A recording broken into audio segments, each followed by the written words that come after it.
Que a graça e a paz do Senhor Jesus sejam com todos. Amém? Quero aqui, com primeira palavra, agradecer aos irmãos que estiveram orando pela Raquel, que ajudaram financeiramente, né? Para que as despesas da viagem fossem custeadas a contento, graças ao Senhor e a sua boa vontade também de cada um aqui. Esse problema foi rapidamente resolvido, né? Graças a Deus. E a gente tem a agradecer mesmo, porque quando eu também fui seminarista, fazia algumas viagens dessas também, no meu tempo, quando eu tinha a idade dela, e Deus também sempre levantou irmãos e irmãs fiéis, e às vezes a gente só falava uma vez, né? Pedia uma ajuda, ore, né? E essa oração se transformava em ajuda material, que era uma bênção para onde a gente estava. Então eu quero aqui agradecer pelas orações, pela ajuda financeira, pelo apoio espiritual, né? Pela alegria que a igreja sempre tem demonstrado para com Raquel quando ela manifesta, né, esses desejos, né, de ir no trabalho missionário, poder pregar a palavra em outros locais. Então eu agradeço muito a Quinta Igreja. E ano que vem vai ter a missão tripulada na Lua, né? A NASA já vai estar preparando aí a Raquel pode ser que seja mais uns irmãos preparem, aí vai ser em dólar, né? A missão tripulada lá, 50 anos, comemoração. Muito bem, vamos ler o Evangelho de João, capítulo 8. Evangelho de João, capítulo 8, de 1 até o 11. Hoje o pastor Silvio nos incumbiu de trazer o momento da palavra. Te agradece a oportunidade. Os irmãos estejam orando, né, para que esta palavra fale ao coração de todos. Evangelho de João 8, de 1 a 11, diz assim: Mas Jesus foi para o Monte das Oliveiras. De manhã cedo apareceu de novo no templo e todo o povo se reuniu em volta dele e ele se assentou para os ensinar. Os escribas e os fariseus trouxeram a Jesus uma mulher apanhada em adultério. Puseram-na de pé no meio do grupo e disseram a Jesus: Mestre, esta mulher foi apanhada em adultério. Na lei nos ordenou Moisés que tais mulheres sejam apedrejadas. Ora, o que dizes? Eles usavam essa pergunta como uma armadilha para terem de que acusá-lo. Mas Jesus se inclinou e começou a escrever na terra com o dedo. Como insistissem na pergunta, ele se endireitou e disse: Aquele que dentre vós está sem pecado, seja o primeiro a lhe atirar uma pedra. Inclinando-se novamente, escrevia na terra. Quando ouviram isto, foram se retirando um, a começar pelos mais velhos, até que ficou só Jesus e a mulher no meio onde estava.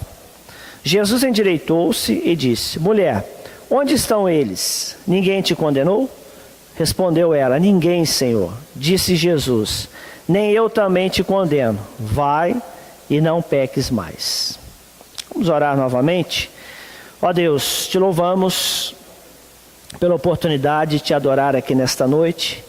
E a cada dia, ó Pai, poder andar na sua presença, procurar servi-lo da melhor maneira. Que o Senhor, ó Deus, olhe para as nossas vidas e nos ajude a desenvolver a vida cristã conforme os seus preceitos contidos na palavra de Deus. Abençoe também, ó Pai, esse momento onde a palavra vai ser anunciada, o recado de Deus aos corações de todos aqui. Que o Senhor esteja falando, tanto nesse momento, mas todas as vezes que os teus servos vierem a este púlpito, trazer a palavra do Senhor, que o Senhor capacite a cada um, para que deste púlpito sempre saiam mensagens bíblicas, fundamentadas mesmo na sua vontade e nas Escrituras Sagradas. No nome de Jesus é a nossa oração. Amém. Muito bem. Uma ocasião aqui, se eu não me engano, eu mencionei, uma vez eu morei numa cidade e nós tínhamos um membro que era carteiro. um rapaz jovem ainda. E um dia conversando com ele, conversa vai, conversa vem, por acaso a gente começou a falar sobre igreja e ele falou, sabe quantas igrejas evangélicas tem aqui na nossa cidade? Na época a cidade tinha uns 15 mil habitantes. Na cidade mesmo devia ter uns 12 mil habitantes, na zona rural uns 3 mil. Aí falou, só aqui nesse núcleo nosso aqui deve ter umas 50. Isso aí é uns 15 anos atrás. Umas 50. Aí eu assustei, né? Falei, mas 50 igrejas aqui nesse núcleo tão pequeno, né? 12 mil habitantes. Aí falou, eu sei porque a gente trabalha no correio e a gente tem lá todo o endereço, né, de todas as instituições religiosas, que só aqui tem 50. Aí depois eu fiquei pensando, né? Quantas tem por aí afora? Quando eu morava no Rio de Janeiro tinha, parece que na época, isso aí uns 25 anos atrás, vou chutar aqui mais ou menos na época, deve ter muito mais, lógico. Na época devia ter umas 800, 700, 800. Isso entre igreja e algumas congregações. Só batista, né? Batistas ou igrejas associadas, né, a esse ramo. Fora as outras. Então, realmente é um número enorme. Eu estava pesquisando aqui na igreja, aqui na cidade de Araçatuba, né? Se nessa cidade eu morei que tinha 15 mil habitantes, tinha 50, Araçatuba que tem isso, que quase 200 mil, só de uma denominação aqui parece que tem 50, né? Só de uma denominação. Batista tem menos, né? E outras menores, mas tem outras também que são grandes. Então aí, chutando por cima, talvez tenha umas 100 igrejas. Chutando, talvez mais, talvez menos. Então é igreja para todos os gostos. Eu lembro quando no início do ano eu fui ajudar o pastor Eli entregando uns panfletos, até no domingo, eu, o Luiz Fernando e um rapaz que o pastor Eli contratou. A gente saiu no domingo, tinha que entregar nas igrejas, é um panfleto do seminário, e tinha um evento que ia ser feito no seminário sobre família. Aí ele falou, o dia que nós temos que entregar é domingo, meio de semana não dava. Aí nós saímos aí no horário do culto, a gente começou mais cedo um pouco, mais ou menos umas 6h30. Fomos até umas 9h30. Olha, eu conheci igreja aqui que eu não imaginava que tinha. E nós andamos só umas 2h30, 3 horas. Deu para cansar. E nós não fomos que nem na metade. Nem na metade. Então, por que estamos trabalhando isso na introdução desse sermão? Porque realmente os tempos de Jesus, os tempos dos apóstolos, a igreja era algo novo, não tinha tantas denominações, não tinha denominações, a igreja era a igreja de Cristo, era a igreja cristã.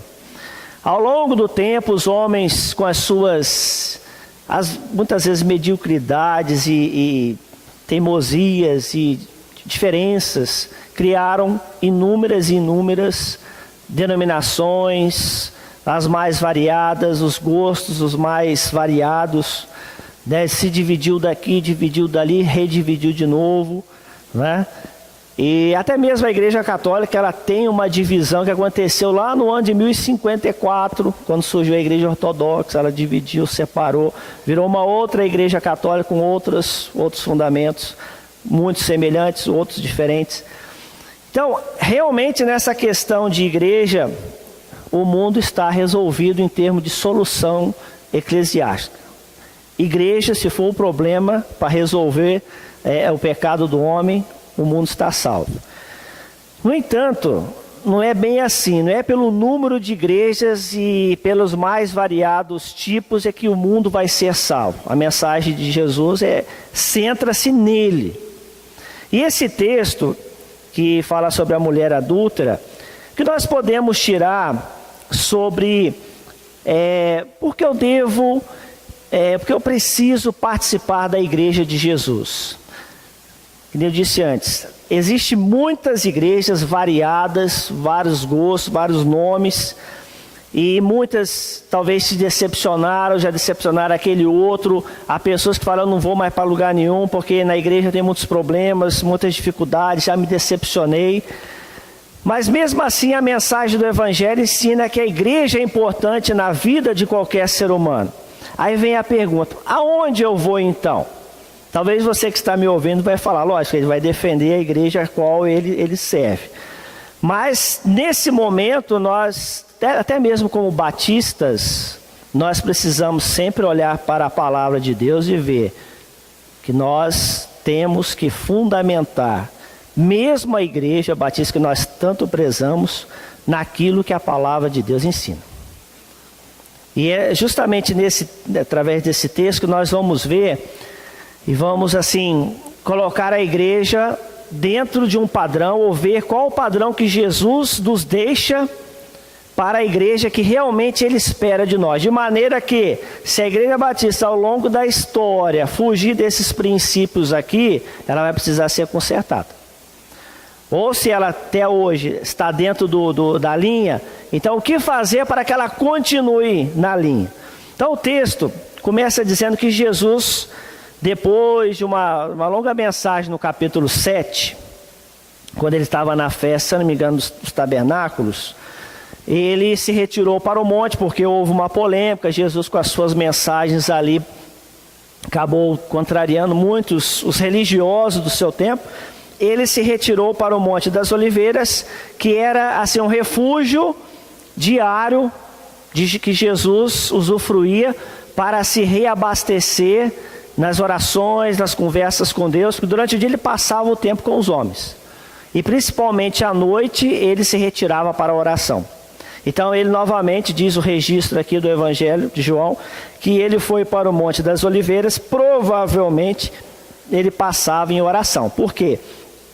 No capítulo 6, versículo 15, fala que Jesus, depois de ter multiplicado os pães, diz assim: Jesus, sabendo que viriam arrebatá-lo para o fazerem rei, tornou a retirar-se sozinho para o monte.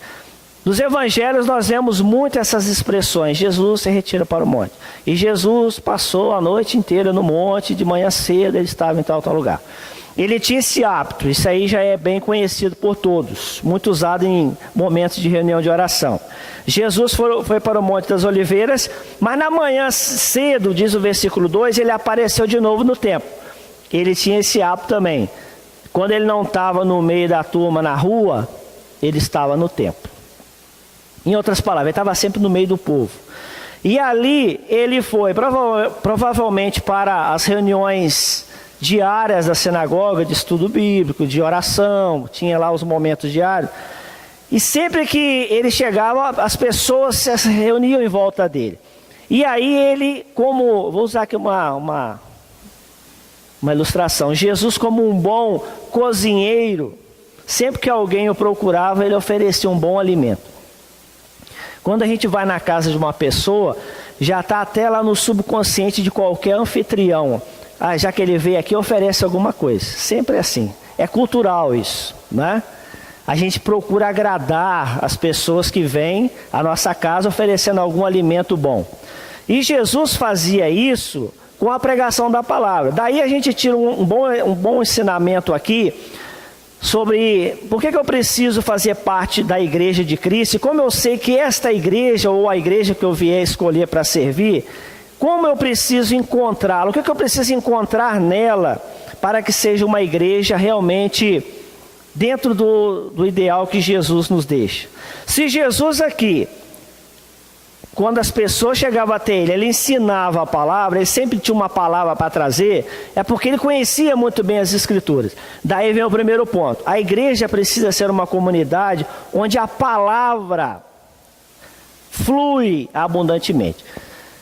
Esse ponto, talvez você fale assim, mas está muito batido, né? Eu já sei disso, lógico. Quantas vezes você já ouviu desse púlpito a expressão: você precisa estudar a palavra, você precisa conhecer, você precisa aprofundar no conhecimento da palavra de Deus. Isso aí já quase que virou um jargão, isso já não é novidade. Já criou barbas, né? Já criou barbas, isso aí já é muito conhecido. No entanto, isso é indispensável a gente saber, repetir e continuar fazendo. Um servo de Deus que realmente está numa igreja que anda dentro do padrão do Senhor, ele é ávido. É sua obrigação ser ávido nesse conhecimento da palavra, não só, irmãos e amigos, citando textos. Já vi muita gente às vezes se vangloriando, dizendo assim, eu sei o que está escrito lá no evangelho tal, no capítulo tal, ou no texto tal, lá no Antigo Testamento, capítulo esse, no versículo esse, a história do fulano. Isso daí é apenas um pontapé inicial. Nós precisamos conhecer os textos, saber onde se localiza, os assuntos, mas principalmente aplicar, né? Primeiro na sua vida, e segundo, você transmitir isso. É o que Jesus fazia. Como ele é o próprio verbo de Deus, né? Lá em João capítulo 1 fala, no princípio era o verbo estava com Deus. E esse verbo é o logos, lá no grego é a própria palavra. Jesus é a própria palavra de Deus, foi encarnada, a mensagem que se cumpriu entre nós. É lógico que ele, naturalmente, ele soltava a palavra, falava com convicção, com autoridade e com profundidade. De maneira que as pessoas lá em Mateus 7 falavam que a palavra dele tinha autoridade. E aquilo chamava a atenção das pessoas ali, porque era diferente em relação a dos escribas, dos fariseus. Eles conheciam a palavra? Conheciam bastante. Porque naquela época os irmãos sabem que não havia a imprensa. Não dava você colocar uma cópia lá de um texto da Bíblia e mandar imprimir 200 cópias. Tinha que escrever, né? Um ditava querendo um púlpito assim, e os escribas aí onde vocês estão sentados iam escrevendo, palavra a palavra. Imagine, né? Começar em Gênesis hoje, para a gente terminar em Apocalipse 22. Quanto tempo que ia levar, né? Eu ditando aqui. Tinha que revezar até quem editava, porque ia cansar. Quantas horas eles gastavam por dia? Então esse contato com a palavra fazia com que escribas e fariseus, principalmente os escribas, conhecessem bem. Só que na hora de aplicar a mensagem não havia aquela autoridade, ou seja, não havia um respaldo na própria vida deles. Então a palavra era legal, era interessante, só que não tinha vida. Tinha vida, né? É igual uma ocasião eu vi um médico, fomos levar a Raquel no médico, e o cara era um médico muito inteligente, mas o cara tinha cara de cientista louco, né? O cara era inteligente, e era neurologista também, parece até coincidência. Mas tinha uma cara de meio doido, mas o cara era muito inteligente. Só que ele atendia assim, ó. Então, o que é o problema aí? O bicho era doido. Quando eu entrei lá, nós entramos, estranhamos, eu nunca tinha visto aquilo. Então, causava estranheza nesse sentido, porque ele estava ali para cuidar da saúde de um paciente, mas ao mesmo tempo ele estava se estragando, e ao vivo, né, e a cor na nossa frente. Então isso era mais ou menos o que os israelitas viam nos escribas e fariseus, porque eles conheciam a fundo aquela mensagem. No entanto, na prática dela, às vezes ficava realmente em haver. Então Jesus mostrou o quê? Primeiro, a igreja dele, a igreja que está dentro dos seus planos, ela é uma comunidade onde a palavra flui. E quando a palavra flui, obrigado. Quando a palavra flui, ela é algo natural. E eu posso dizer isso, que uma das coisas que me chamou a atenção dos cristãos, dos crentes, né? Na época lá crente, né? Cristão todo mundo era. Falava os crentes, é que eles conheciam a Bíblia. Falava assim, você quer conhecer a Bíblia? Você ouvia. Vai neles, né? Eu ficava ouvindo e não entendia por quê. Eu lembro que eles andavam com a Bíblia. Com o tempo eu comecei a entender que eles não só andavam com a Bíblia, mas como liam. E isso realmente foi, na minha experiência de conversão, um fator interessante para a conversão, porque aonde eu vinha eu não conhecia. Mencionava-se, mas não se conhecia, não se lia, não se estimulava.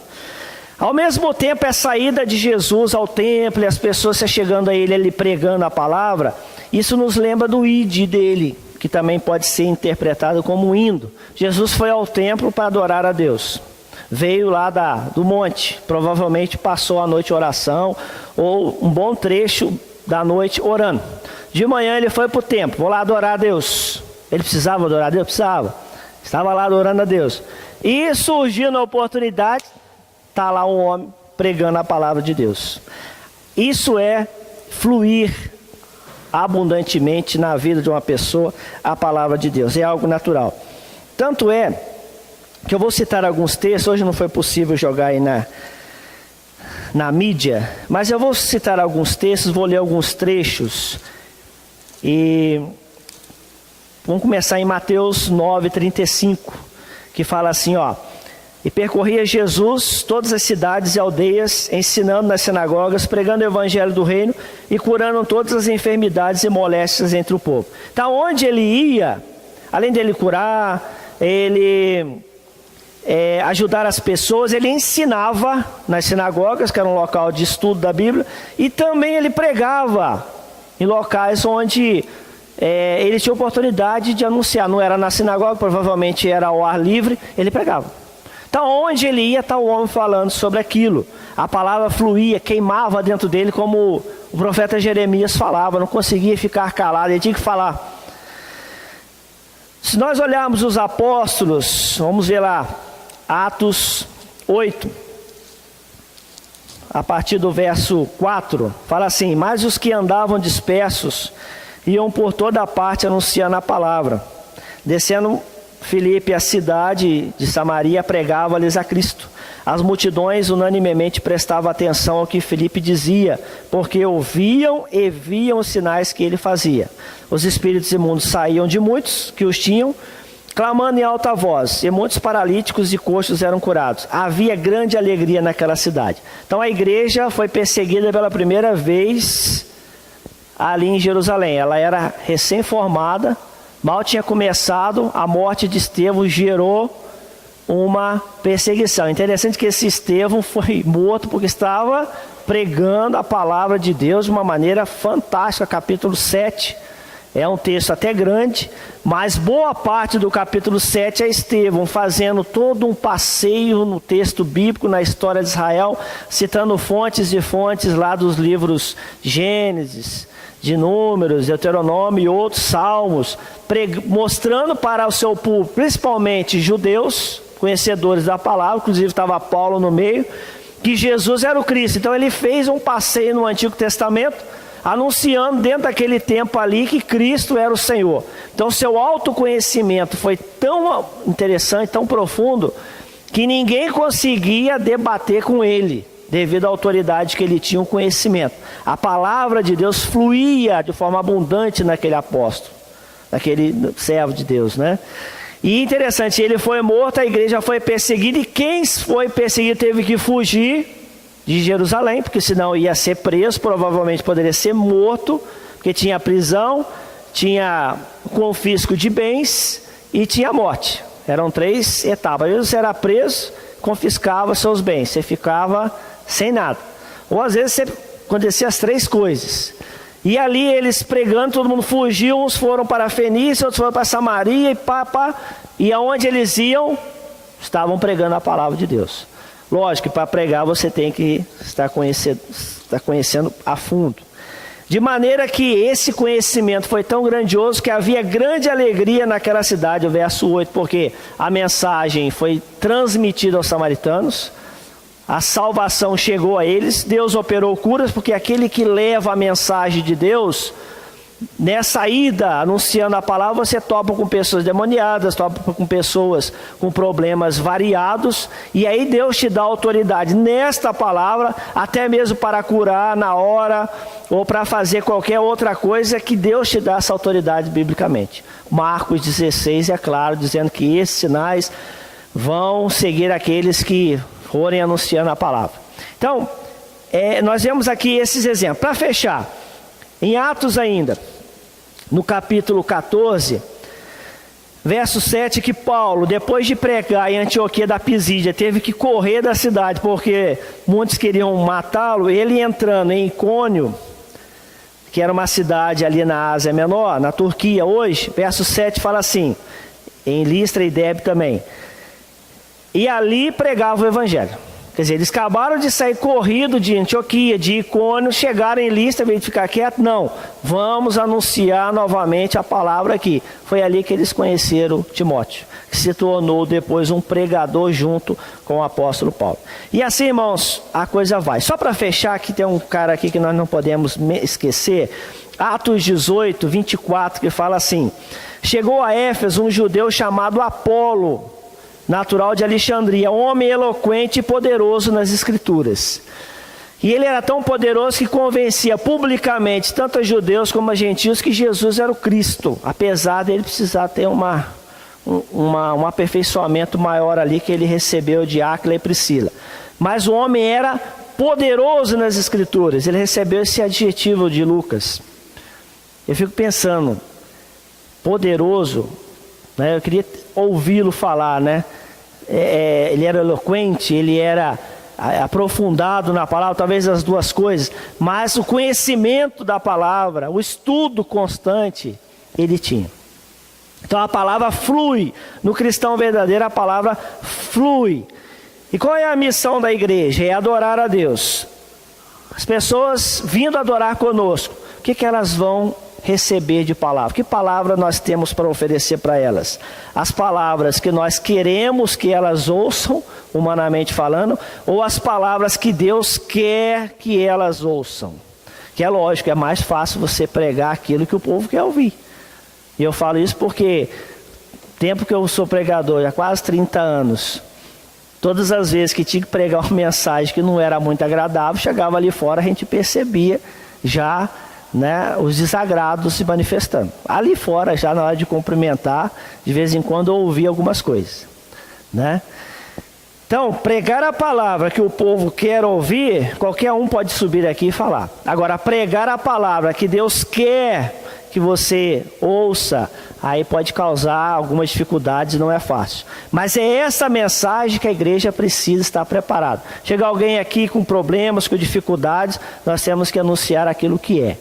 Que existe um Deus que ama, que guarda, que protege, mas também que usa as circunstâncias para nos quebrantar, para nos voltar para Cristo.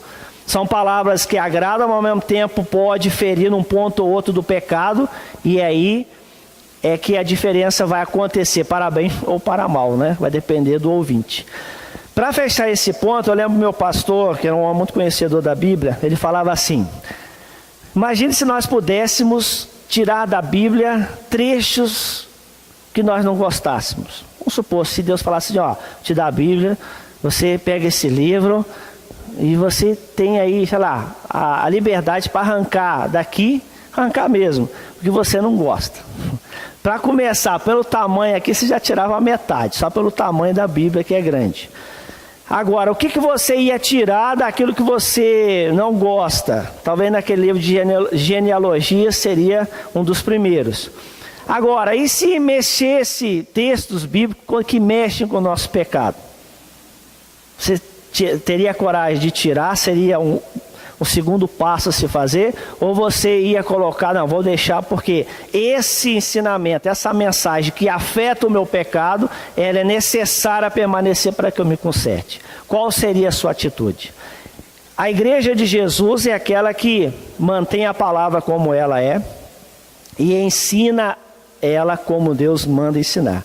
Então, essa é uma comunidade onde flui abundantemente, onde o seu povo prega essa palavra, onde esse povo tem essa satisfação de estudá-la constantemente. Para fechar ainda, né, último ponto. Quando eu me converti, era uma questão até de honra, isso uns 30 anos atrás, era uma questão de honra o cristão conhecer a Bíblia. Era até vergonhoso quando tinha, isso aí era jovem, quando eu converti era jovem. O jovem não conhecia muito a Bíblia, era meio vergonhoso, ele sofria bullying, né? Se pudermos usar essa expressão. Ele era mal visto, né? Agora, hoje, como está hoje? Há realmente a mesma ênfase nesse estudo da Bíblia? Precisa haver. Verso 3 e 4, diz aqui que os escribas trouxeram a Jesus uma mulher em pecado. E os irmãos conhecem bem a história, que eles tentaram levar Jesus a uma queda, né? Houve uma cilada ali. Foi uma ação dolosa. Ao levar aquela mulher em pecado, ali no templo, eles queriam que Jesus batesse de frente com o ensinamento bíblico. Provavelmente eles sabiam que Jesus já ensinava o perdão, a misericórdia, ele andava com pessoas que não eram bem vistas na sociedade de Israel da época, com pessoas de má fama. E eles armaram aqui contra Jesus uma cilada muito grande. Ao mesmo tempo, né, tinha uma outra cilada, né, porque ao judeu não era permitido executar ninguém naqueles tempos, porque o Império Romano dominava. O Império Romano fazia as leis. O Império Romano não aceitava que ninguém executasse ninguém se não houvesse o aval deles. Tanto é que Jesus não morreu apedrejado, que era a moda de execução judaica, por causa do Império Romano, senão ele teria morrido apedrejado. Mas o que disse lá o sacerdote a Pilatos? Não, olha, nós não podemos executar ninguém, né? Vocês é que vocês que são a polícia, vamos supor assim, vocês são a lei. Aí Jesus foi crucificado, porque era a forma de execução pior que os romanos tinham, era a crucificação. Então havia também isso. Jesus fala, pode matar, ele poderia estar caindo também nesse problema. Olha, você está infligindo uma lei porque você está autorizando a morte de uma pessoa. Então o que nós podemos tirar desse ensinamento aqui? Que a igreja de Jesus Cristo, nela, né, ela é uma comunidade onde deve fluir a misericórdia e o perdão, porque a resposta de Jesus todo mundo sabe, olha, aquele que nunca cometeu nenhuma espécie de pecado, nenhuma, então fica à vontade, né? E aí a consciência de cada um pesou, pelo menos eles foram sinceros ali, né? Jesus era o único que poderia apedrejar aquela mulher. Então, a igreja, ela precisa ser essa comunidade onde flui a misericórdia e o perdão. Agora eu lembro de umas histórias tragicômicas também que eu presenciei.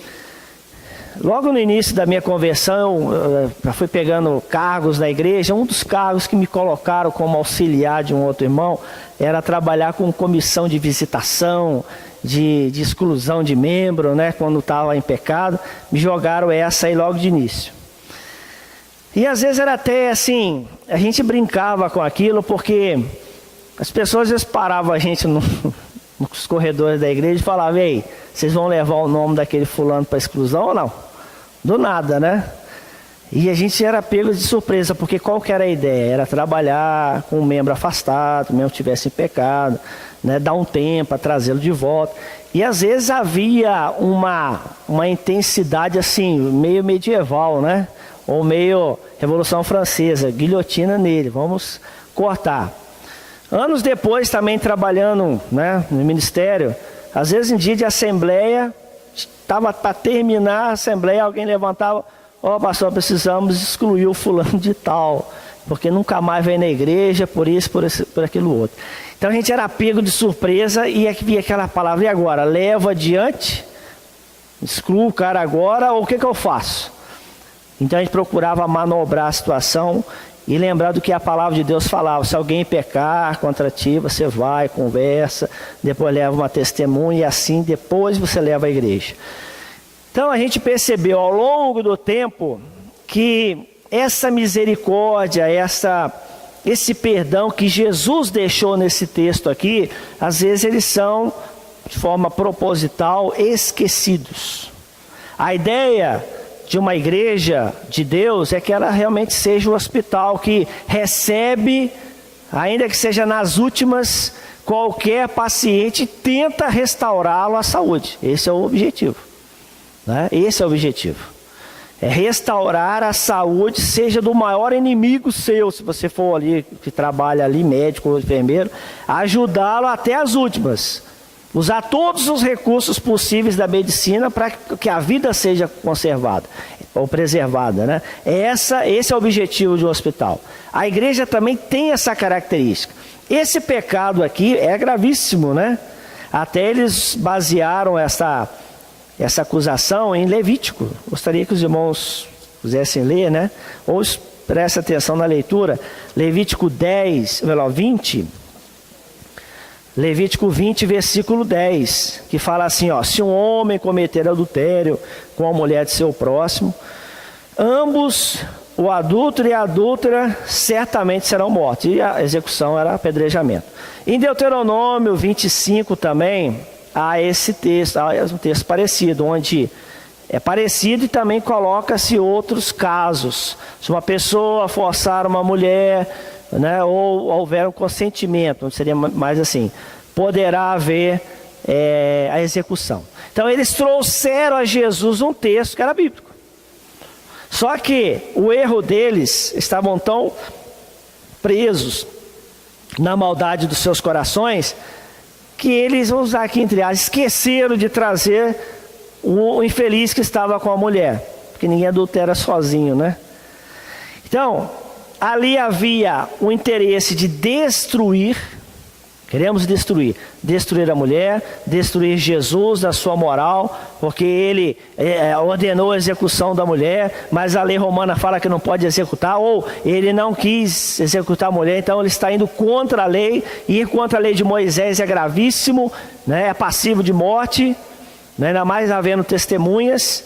Então eles estavam ali para destruir. Essa não é a função da igreja. Interessante que os apóstolos também um dia foram influenciados por essa visão. Lucas 9, no versículo 54, Lucas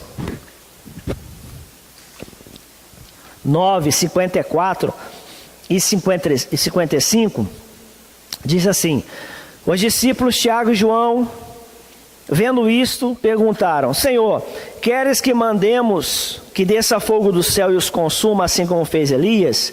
Mas Jesus voltou-se, repreendeu-os e disse: vós não sabeis de que espírito sois, pois o Filho do Homem não veio para destruir as almas, mas para salvá-las. E foram para outra aldeia. Também um episódio, vamos passar por Samaria. Jesus queria passar por ali, não era comum, geralmente eles davam uma volta pela Pérea, né?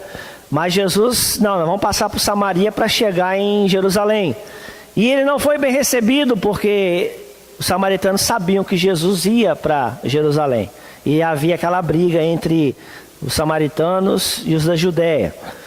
E eles não quiseram receber Jesus, foram até sem educação, né? Foi um negócio grave. Mas na época, né, era cultura, isso aí fazia parte, eles não se davam. E os apóstolos na mesma hora já tomaram a dianteira, assim, vamos orar e pedir para descer fogo do céu, porque a história de Elias, os irmãos sabem, né? O rei, lá o filho de Acabe, foi consultar o Baal-zebub, o deus, era o deus das moscas, né? Daí veio a palavra Beuzebu, né? Baal-zebub. E ele estava doente, caiu da laje lá da sua casa, e ele foi consultar o Deus, esse Deus, se ele ia recuperar ou não. E Elias apareceu no meio lá do caminho onde iam os mensageiros e falou: olha, fala para o rei que ele vai morrer. Primeiro porque tem Deus Israel, por que ele está consultando um Deus estrangeiro, um Deus falso? E aí o rei mandou 50 homens e um capitão para prender Elias. E eles falaram: o quê? Homem de Deus, desça daí, né, que estava no monte, porque o rei manda. Aí ele falou: se eu sou homem de Deus, desça fogo do céu e consuma você e seus soldados. E não ficou ninguém para contar a história. Depois, uma nova leva de um capitão mais 50. Mesma coisa. O rei está mandando você descer daí, homem de Deus. Então ele falou: se eu sou homem de Deus, então caia fogo do céu e consuma você e seus 50. Mais uma leva dizimada. Por fim, foi um terceiro grupo. E o comandante, muito sabiamente, se ajoelhou diante de Elias e falou: por favor, homem de Deus, o senhor já consumiu 50, mas o capitão, depois veio o segundo turno, mesma coisa, agora sou eu, essa ingrata tarefa, né? Por favor, desça lá, né? E ajude lá, o rei está pedindo o senhor lá, por favor. Aí Deus falou: não, pode ir, esse aí pode ser salvo, né? Vai ser poupado. E nesse caso, Tiago e João falaram: Senhor, vamos fazer a mesma coisa, né? Porque se Elias fez isso e Elias era o cara, o Senhor é maior que Elias, o Senhor é o Filho de Deus, o Senhor vai liquidar esse grupo, e não só 50, né? Porque a Samaria inteira, não sei quantas pessoas habitavam na província da Samaria. Ia dizimar. Samaria ia ser até bom para a Judéia, porque ia se livrar dos desafetos, né? Coisa boa, né? Me livrei de quem eu não gosto. Mas como Jesus falou que a função dele era salvar e não destruir, Tiago e João levaram uma repreensão, né? Ficaram com a cara desse tamanho, conforme os jovens falam, pagaram mico. Porque Jesus falou: vocês não sabem o que vocês estão falando. Vocês estão em pura insanidade e desejo de destruir, eu não vim para isso. A igreja não veio para destruir. É lógico, irmãos, a gente que convive com a igreja um bom tempo, quando há um problema de ordem espiritual, de testemunho, é muito mais fácil você chegar e cortar o cidadão do rol de membro. É fácil, rapidinho alguém propõe, apresentou as provas, propõe a exclusão, e Batista fala o quê? Eu apoio, né? Esse apoio aí é fatal, né? Para bem ou para mal. E está em discussão, aí ninguém geralmente fala, resolveu o problema. É muito mais fácil do que você ir lá, fulano, fiquei sabendo que você está fazendo isso, aquilo, outro. É verdade, é lógico, o cara vai se defender, o cara vai talvez ficar bravo, entendeu? Pode te receber mal, mas você vai falar, eu quero trabalhar com você, aí você tem que dar um tempo. Aí lógico, se a pessoa já está em pecado, para ela largar aquilo, vai levar um certo tempo, dá trabalho, talvez não vai mudar de início. Tem que ter paciência. Aí vem aquele da turma dos fariseus, olha, o cara ainda continua em pecado, né? Você não vai fazer nada, não é só para o pastor e para a liderança, vai fazer nada, tem que fazer alguma coisa. Aí a gente volta a falar, olha, irmãos, temos que trabalhar. A igreja é uma comunidade que cura, ou pelo menos ajuda a pessoa a vencer o mal, não destruir. E volta a falar, todo desafeto é mais fácil se livrar dele do que tentar fazer amizade com ele. Não é assim? Então, o caminho mais fácil aqui dos apóstolos, e no caso aqui do texto de João 8, foi apedrejar a mulher. O negócio foi todo mal feito. Cadê o homem? Não era assim, já chegar para já apedreja. Não era Jesus que ia definir isso. Tinha que levar para os sacerdotes, eles que eram as autoridades de fato ali, pelo menos na lei judaica. Havia todo um processo, as coisas não eram dessa maneira. Mas, como a maldade estava inserida naqueles corações, eles queriam pegar Jesus de jeito. Ainda bem que o Filho de Deus é o Filho de Deus, e quem saiu mal nessa história foram os fariseus e os escribas que fizeram aquele papelão. Mas a lição que nós tiramos aqui é que a igreja é uma comunidade onde fluem a misericórdia e o perdão. O pastor fez os testes de dons, poucos deram misericórdia. Nessa igreja que eu trabalhei também fiz 4 testes de dons, eu nunca dei uma misericórdia.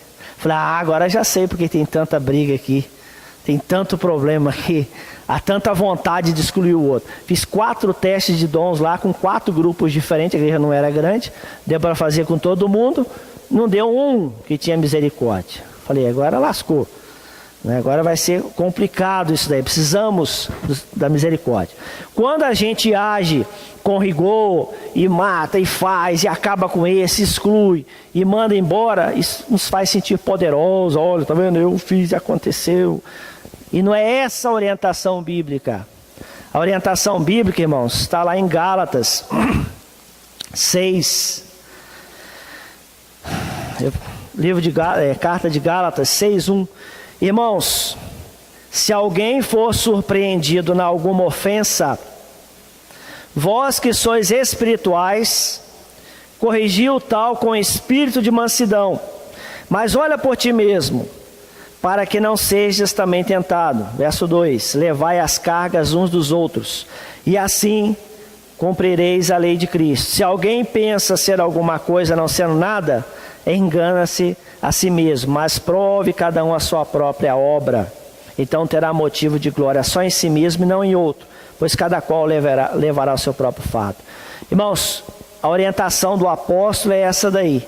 Se alguém for surpreendido em alguma ofensa, e ofensa aqui é pecado, se somos realmente espirituais, e ele estava dizendo que a igreja era espiritual, e ele fala então que nós temos que ajudá-lo, não com rigor, mas com espírito de mansidão, porque você é tão casca de ovo como ele, Você pode quebrar do mesmo jeito que o outro quebra, levando as cargas um do outro. Levar carga, mas nunca é bom, Levar carga é pesado, é cansativo, mas a orientação é essa: levai as cargas uns dos outros, recebei com o espírito de mansidão, sabendo que se você não caiu naquele pecado, você pode cair a qualquer momento.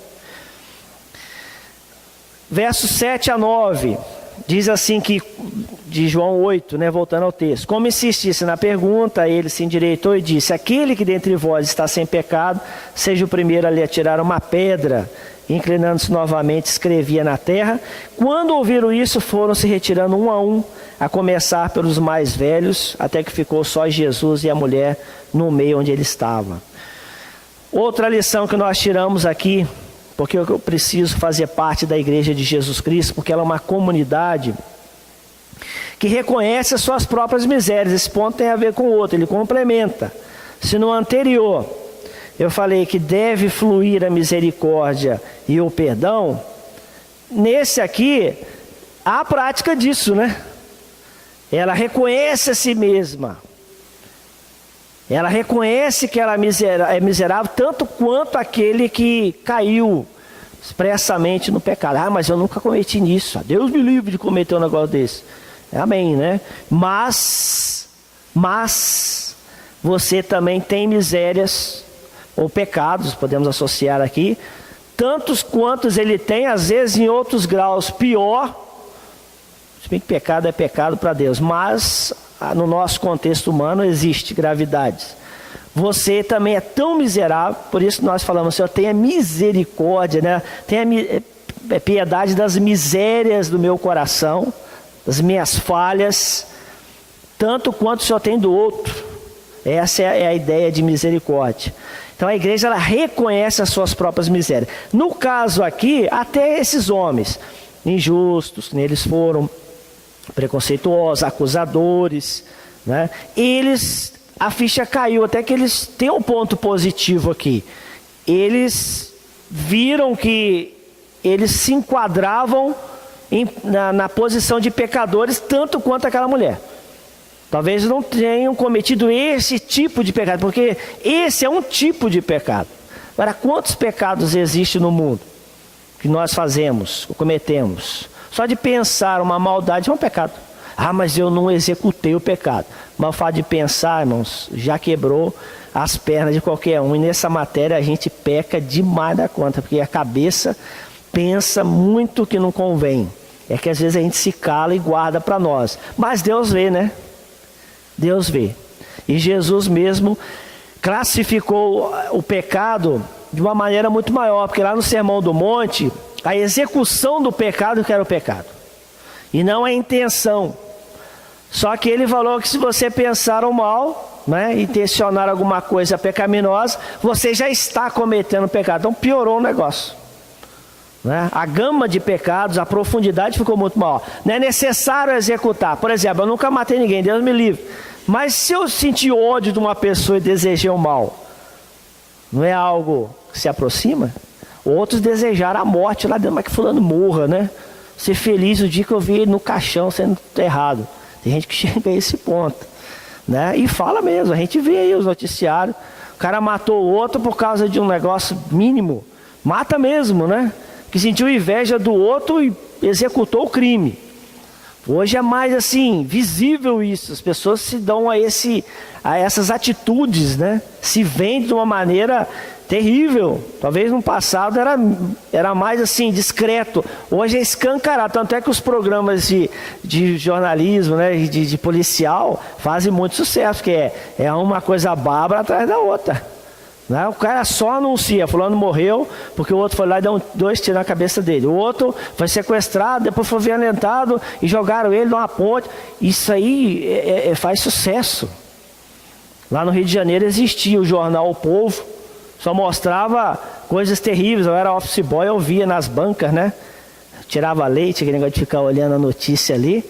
Aí de repente anunciaram lá: Jornal O Povo agora a cores, né? Eu falei: Deus o livre, né? Eu mostrava as cabeças das pessoas, partes, preto e branco. Agora ia ser em cores, e vendia igual água aquele jornal. Então, o ser humano, ele gosta dessas coisas, ele gosta do mal. E mesmo ele não tendo executado, ele gosta de ouvir falar dessas coisas, ele gosta de pensar nessas coisas. Isso já é pecado. Então isso já nos faz, ou pelo menos nos deve levar a entender como nós somos miseráveis também. Então, volto a citar Gálatas 6:1. É possível a disciplina na igreja? Sim. Até Mateus 15, 18 também fala sobre isso. Se alguém pecar contra ti, vai, repreende. E Gálatas, aqui nós lemos. Só que a orientação do apóstolo é: cuide-se também, para que não sejas tentado. Cuide-se. Porque se você exercer um rigor exagerado ali, cuidado, né? Que nem costumava se falar muito, seu telhado também é de vidro. A pedra que acertou o telhado do outro e furou o telhado dele, se ela vir para cá, vai furar o seu também. Porque nós somos falhos, né? Somos a mesma estrutura. 1 Coríntios 10, vai Paulo de novo falando. 1 Coríntios 10, 12, Paulo falando sobre os pecados do povo que saiu do Egito, né, no deserto. Ele fala assim, 10, 12: aquele, pois, que pensa estar em pé, cuida para que não caia. Então ele vai falando da desobediência do povo que saiu do Egito, que no deserto tentou a Deus muitas vezes. Eles receberam as orientações de Deus, comeram do maná, né? Eles viram o poder de Deus, viram lá a coluna de nuvem, de fogo, né? E mesmo assim eles se prostituíram, eles adoraram deuses, né? Eles se irritaram a Deus. Aí Paulo usa isso para dizer à igreja de Corinto: olha, cuidado, para que não venhamos a cometer as mesmas falhas que eles lá no passado cometeram, né? E ali na igreja de Corinto havia muitos espirituais. Era uma igreja que não faltavam os dons espirituais. A igreja tinha todos os dons espirituais. Só que ele fala: cuidado para que essa soberba não venha levá-los a cometer erros como no passado se cometeu. Lá eles também viram o poder de Deus, viram os milagres de Deus, só que eles se ensoberbeceram. Então, quem estiver de pé, ou seja, está bem com Deus, está em bom testemunho, cuide-se para que não caia. Ou seja, não pense sobre você além do que é. A gente precisa controlar a baixa estima, assim como a alta estima, né? Não podemos subir demais, que nem lá na história da mitologia grega, né? do Ícaro, né? As asas de cera, ele e o pai dele voando, e o pai falando: não suba muito, né? Porque senão o sol vai derreter as asas de cera. E o Ícaro, empolgado, nunca tinha voado, lógico que é mitologia, né? E ele foi subindo, imagina, né? Se fosse verdade mesmo, naquela época não tinha nem avião, e só que subiu demais, se lascou, né? As asas, a cera derreteu, ele despencou no mar Egeu e morreu. Então, aquele que está de pé, cuide-se para que não caia. Nós precisamos olhar para as nossas próprias misérias. Igreja é isso, né? É uma comunidade que ao mesmo tempo ela é humana, mas é espiritual também. Ela tem a salvação em Cristo, lógico, em Cristo, pela graça de Jesus, não por seus méritos. Até mesmo a pregação de Paulo em Efésios, né? 2, 8 a 10, fala que é dom de Deus a salvação, né? Não vem de obras, para que ninguém se glorie. É uma graça imerecida. Lá em Tito, né, o apóstolo fala: olha, nós antes éramos presunçosos, pecadores, adultos, e parará, e vai citando, mas ele falou: mas pela manifestação da graça de Jesus Cristo, nosso Salvador, fomos redimidos disso. Ele sempre procura mencionar. Aqui em Coríntios também ele chega a dizer: olha, antes vocês foram avarentos, sodomitas, mentirosos, ladrões. Alguns de vocês foram isso no passado, mas agora em Cristo somos novas criaturas, né? Porque se alguém está em Cristo, nova criatura é. As coisas velhas passaram, tudo se fez novo. Essa é a palavra que Paulo deixa bem claro. Então é uma comunidade que ao mesmo tempo ela é espiritual, é de Deus, é sal, mas ela é humana, e por ser humana ela falha, e às vezes a gente convive com umas coisas desagradáveis que muitos fogem: vou ficar mais na igreja porque lá eu vi isso, eu vi aquilo outro. Infelizmente ela comete essas falhas, sim, né? Às vezes nós somos alvos da maldade daqueles que estão no nosso meio. Às vezes nós somos os executores das maldades também no nosso meio. A mesma mão que bate, às vezes ela estende, né? Vai depender do momento. Infelizmente isso existe, mas não nos justifica. Nós precisamos reconhecer que precisamos da misericórdia de Deus. Se eu estou batendo, então eu preciso falar: Senhor, tem misericórdia de mim, ajude a parar com isso. Ajude a reconhecer que eu não posso fazer isso. A misericórdia triunfa no juízo, não é? E essa é a grande mensagem da igreja. No momento que a igreja ensina essas verdades, isso é um bom sinal. Quando a igreja ensina que todos nós somos poderosos, temos direito a tudo, podemos fazer o que quisermos, é perigoso. Até mesmo entre nós batistas, essa mensagem, eu tenho percebido isso, da segurança da salvação que nós encontramos na Bíblia. Se alguém está em Cristo, nova criatura, todo aquele que crê tem a vida eterna, né? Algo seguro, não perde a salvação. Tem reproduzido na vida de muitos, às vezes aquela ideia: beleza, eu estou salvo, então, filho, é agora. O que eu fizer, tá beleza. O que eu fizer, está correto. E é aí que começa-se a ver, ou presenciarmos, coisas não muito interessantes, agradáveis e condizentes com uma vida que se olha para si mesmo, vê que está de pé, mas se quebranta. Então nós precisamos louvar a Deus pela salvação em Cristo, mas não usar essa segurança para nos sentir poderosos. Olha, agora eu estou salvo, aquela turma lá está toda para o inferno. Ou esses irmãos aqui são inferiores a mim, né? Até em Corinto aconteceu isso. Alguns dons eram exaltados sobre os outros, e alguns se sentiam inferiorizados e outros engrandecidos. Não é isso. A Bíblia fala que devemos ter temor, não é? Temor. Temor, e isso realmente é indispensável na igreja de Cristo. Então a grande lição que nós aprendemos aqui: Deus quer restaurar o homem, né, como essa mulher experimentou isso, e lembrando que Jesus veio salvar o que se havia perdido, Lucas 19:10. E uma vez salvos, nós que estávamos perdidos, fomos salvos, ele fala: cuide-se, se quebrante e viva em misericórdia, na independência de Deus, porque misericórdia quer, não sacrifício. E Romanos 5:8, para fechar essa parte: Deus provou seu amor para conosco quando nós ainda éramos pecadores. Então Deus não esperou que ninguém ficasse bom para agora sim, vou enviar Jesus porque a maré abaixou, né? Está todo mundo bom, está todo mundo buscando a Deus, agora eu posso enviar o Salvador que vai morrer na cruz. Se ele fosse esperar o homem se regenerar por si mesmo, ainda ele estaria esperando o envio de Jesus. Então ele viu que o homem estava debaixo do pecado, enviou o seu Filho por nós. Para fechar essa mensagem, no verso 11, que a igreja de Jesus Cristo, ela precisa pregar, ou para mim saber que essa igreja realmente é uma comunidade dentro dos princípios bíblicos, é o que diz o verso 11, né? Vamos ler o 10 também. Jesus endireitou-se e disse: mulher, onde estão eles? Ou onde estão os teus acusadores? Ninguém te condenou? Respondeu ela: ninguém, Senhor, ninguém. Disse Jesus: nem eu também te condeno. Vá, ou vai, e não peques mais.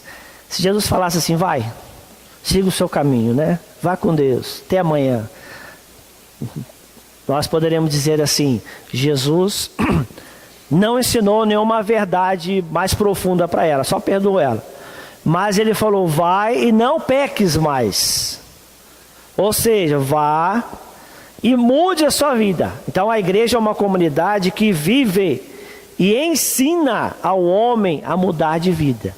Quando a igreja perde esse foco da mudança, e essa mudança é de uma experiência de conversão em Cristo, não é porque a pessoa se tornou membro de uma igreja. Se a igreja prega que realmente a mudança é em Cristo, ela está pregando a mensagem bíblica.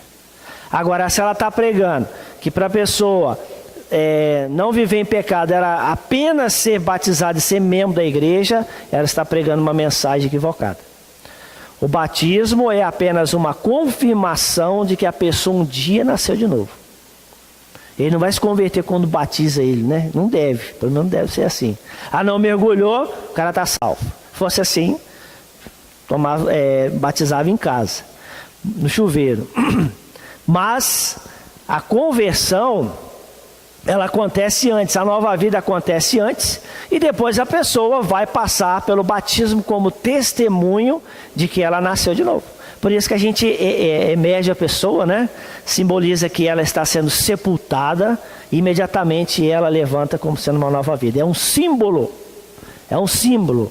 Se eu confio que o mergulhar a pessoa vai salvá-la, então eu estou ensinando uma mensagem equivocada. Não é isso que Jesus falou. Porque essa mulher não foi batizada. Foi?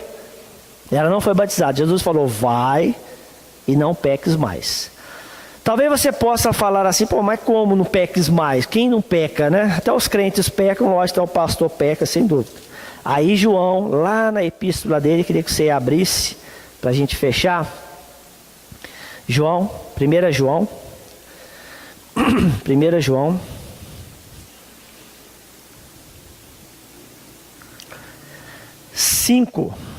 A partir do verso 5, vamos ler também um trechinho do capítulo 2, é um trechinho maior, vamos ler.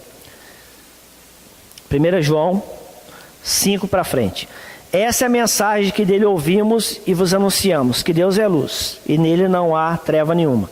Se dissermos que temos comunhão com ele e andarmos nas trevas, mentimos, e não praticamos a verdade. Mas se andarmos na luz como ele na luz está, temos comunhão uns com os outros, e o sangue de Jesus Cristo, seu Filho, nos purifica de todo pecado. Se dissermos que não temos pecado nenhum, enganamo-nos a nós mesmos, e não há verdade em nós. Se confessarmos os nossos pecados, ele é fiel e justo para nos perdoar os pecados e nos purificar de toda injustiça. Se dissermos que não pecamos, fazemos, no caso Cristo, mentiroso, e sua palavra não está em nós. Meus filhinhos, essas coisas vos escrevo para que não pequeis. Se, porém, alguém pecar, temos um advogado para com o Pai, Jesus Cristo o justo. Ele é a propiciação pelos nossos pecados, e não somente pelos nossos, mas também pelos de todo o mundo. Também gostaria de ler o capítulo 3 versículos só. 3:3, primeiramente. E todo que nele tem essa esperança, purifica-se a si mesmo, como também ele é puro. 6. Todo aquele que permanece nele não vive pecando. Todo que vive pecando não o viu nem conhece. 9. Aquele que é nascido de Deus não vive na prática do pecado, porque a semente de Deus permanece nele. Não pode continuar pecando, porque é nascido de Deus. Então, resumindo tudo isso aqui, para fechar. O cristão peca. Infelizmente. Ah, mas ele está salvo, mas peca. Ah, mas ele um dia veio aqui na igreja e aceitou Cristo. Ele é membro da igreja, ele peca, ele é capaz de... Felizmente. Gostaria de dizer para vocês assim, não. Aceitou a Cristo, seus problemas se acabaram, né? Que nem um pessoal lá que fazia comédia. Pelo contrário, né? Parece que a luta contra o pecado vira uma guerra mundial. Parece que a coisa fica super pesada. Parece que aquela pressão do pecado se torna quase insuportável. Porque o diabo sabe que nós não somos mais dele quando aceitamos a Cristo. E é lógico, se não é mais meu, eu direciono para ele. Há um exemplo na história do mundial, que quando estava no final da Segunda Guerra Mundial, a Itália estava do lado da Alemanha. Então a Alemanha ajudava ela ali. Aí no finalzinho, os aliados conseguiram dominar a Itália, principalmente tiraram o Mussolini, colocaram um governo pró-aliado. Então naquele momento a Itália declarou guerra à Alemanha. Ele era amiga dela. Aí o Hitler, vamos atacar a Itália com toda a força. Aí a Itália viu o chumbo grosso dos alemães, né, dos nazistas. É mais ou menos isso que acontece conosco. Estamos no time do diabo. Beleza, diabo, legal. De repente, aceitamos a Cristo. Aí ele já direciona as suas armas, suas setas lá que Paulo fala. E aí realmente fica uma luta muito grande. Mas se nós nos exaltar, não, eu não peco mais, eu não falho mais, estamos indo contra a mensagem bíblica, que fala que se nós dissermos que não pecamos, nós estamos nos enganando, não é? E a verdade de Jesus não está em nós. Pelo contrário, ele fala, se nós pecarmos, precisamos entender que nós pecamos, nós precisamos confessar, porque a confissão, ela caracteriza que a pessoa ela não vive na prática do pecado. Ela peca, mas ela não fica sob a dependência do pecado. Ele não vive mais para pecar. Porque o amigo não crente, muitas vezes, ou as pessoas que são conhecidas nossas, que não têm a Cristo, qual é a atitude dele? Quando ele peca, ele conta vantagem. Já viram isso? Eu enganei fulano, eu passei a perna nele, eu sou esperto porque eu ganho isso através do engano. Não é? Só que em Cristo a pessoa fala não. Ela até pode fazer o erro X ou Y, só que ela sente o peso quase que instantâneo do Espírito Santo, parece que aponta, errou. O que você tem que fazer? 1 João 1,9, se confessarmos os nossos pecados, Ele é fiel para nos perdoar. Então isso é não viver na prática do pecado. Quer dizer, o pecado é o que conduz a minha vida. Não, Ele já conduziu, mas Cristo que está em mim, Ele me ajuda a me purificar a cada dia, no verso 3 do capítulo 3. E quem está se purificando a cada dia não é porque ele já chegou ao estado, no ápice da perfeição. Bom, estou purificado. Não. Quem está se purificando é que às vezes ele está purificado, de repente ele dá uma regride, de repente ele volta, eu errei aqui, mas eu conserto. Ele vai em caminho da purificação, porque ele está vivendo consagrado a Cristo. É lógico, nessa caminhada, é possível que ele erre nisso ou naquilo? É possível. Porque esse corpo aqui nosso, realmente, é uma batalha tão grande que o próprio Paulo falou, miserável homem que sou. O bem que eu quero fazer, eu não faço. O mal está sempre diante de mim, parece que eu me inclino para ele. Esse é o nosso corpo miserável. Por isso que Cristo vai transformar esse corpo e vai nos dar um corpo novo na eternidade. Porque esse aqui já está condenado pelo mal, felizmente, ele já é inclinado para o mal. Então a mensagem nossa é que Cristo realmente nos ensina a mudar de vida. Mulher, você adulterou? Não quero saber mais com quem foi, quantas vezes, você ganha dinheiro com isso. Eu quero que você mude. Vá e não peques mais. Irmão, sinceramente, aquela mulher, será que voltou para a vida que ela tinha depois dessa experiência? A experiência foi marcante 2 vezes. Ela viu a morte passar diante dela. E segundo, ela ouviu palavras sublimes, divinas. Vá, mulher, nem eu te condeno. Ouvir de Jesus, isso é fantástico, né? Nem eu te condeno. Tanto é que diante de Deus, Jesus está sempre a interceder por nós, o Espírito Santo, nos justificando, porque o diabo está lá nos condenando. E Jesus falando, não, eu o salvei. Conclusão, por que preciso fazer parte da igreja de Cristo? Porque ela é uma comunidade bíblica, é uma comunidade que prega a Bíblia, então faça parte de uma igreja assim. Porque ela é uma comunidade onde o perdão e a misericórdia são ensinados e vivenciados, ainda que haja falhas aqui e ali. Então faça parte de uma comunidade assim. Por que preciso fazer parte da igreja? Terceiro, porque é uma comunidade que reconhece os seus erros. Ela não é uma comunidade de super estrelas, né? Não é um dream time, um time dos sonhos, não. Ela tem suas falhas, seus erros, só que há reconhecimento disso. E há luta para vencer isso. Isso que é importante. Então, se a comunidade onde você vai ensina isso, siga. E é uma comunidade onde vive uma mensagem radical. Olha, você precisa mudar. Mudar é radical. Mudar é radical. E largar o pecado, largar os vícios, largar os pensamentos impróprios, a vida que o diabo te conduz, é radical. Onde você vai encontrar uma comunidade assim? Me diga, onde você vai encontrar uma comunidade que prega a Bíblia? O mundo aí despreza a Bíblia. Onde você vai encontrar uma comunidade que prega perdão e misericórdia? E aí no mundo cada um passa por cima do outro. Cada um quer ganhar em cima do outro. Onde você vai encontrar uma comunidade que conhece que falha? Aí para fora o pessoal falha, não falei nada. Ninguém falha mais. Diga-se de passagem, o mundo vive assim, existe o erro, mas ninguém comete o erro, né? Todo mundo está certo em tudo que faz. E a igreja ensina, eu falei, preciso consertar. E onde você vai encontrar uma comunidade que prega uma mensagem radical, você precisa mudar. Onde você vê isso? Aí fora? Aí fora, no mundo sem Cristo, é que cada um deve passar a perna para cima do outro. Que Deus fale ao seu coração, que essa mensagem realmente te mostre que a igreja é importante, né? Que ao longo da história ela contribui muito para a salvação das pessoas. Ela não é a salvação, mas ela contribui pregando esta mensagem. Só que ela é falha, só que ela erra. E nós que somos cristãos precisamos falar, eu errei mesmo, preciso consertar. E não dizer, não, o que eu faço está certo, porque eu sou o líder tal, eu sou tal. Não, eu pequei, falei, Senhor, eu falei nisso, falei naquilo, me ajude a vencer. Eu estou com dificuldade para vencer isso, aquilo, outro. Isso é bíblico. E é uma comunidade que ensina mudança. Cristo muda. Que Deus fale ao seu coração. Vamos orar.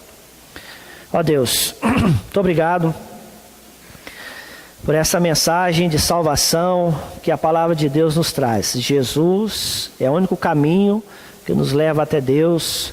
Jesus realmente nos perdoa, nos salva, nos transforma e nos ensina como viver na sua presença, ó Deus. Nos ajude aqui como igreja do Senhor Jesus, mesmo falhas, tendo as suas dificuldades, deficiências, mas esteja o Senhor cada dia moldando. Que o coração de cada membro desta igreja, Deus, reconheça as suas faltas a cada dia que vier a cometer. Mas ajuda-nos a melhorarmos cada vez mais na nossa santificação, nesse processo da santificação. Nos ajude a melhorarmos cada vez mais. E quando falharmos, Senhor, nos ajude a reconhecer, dando a mão à palmatória, confessando que pecamos, que precisamos de mudanças, de consertos. E que o Senhor, na sua misericórdia, ó Pai, nos ajude. De modo, Deus, que vivendo assim, a mensagem que viemos a pregar aos amigos que não te conhecem, seja realmente impactante para que eles vejam que Cristo está aqui conosco. E que o Senhor seja louvado em nossas vidas de uma maneira toda especial. No nome de Jesus Cristo, nosso Salvador. Amém.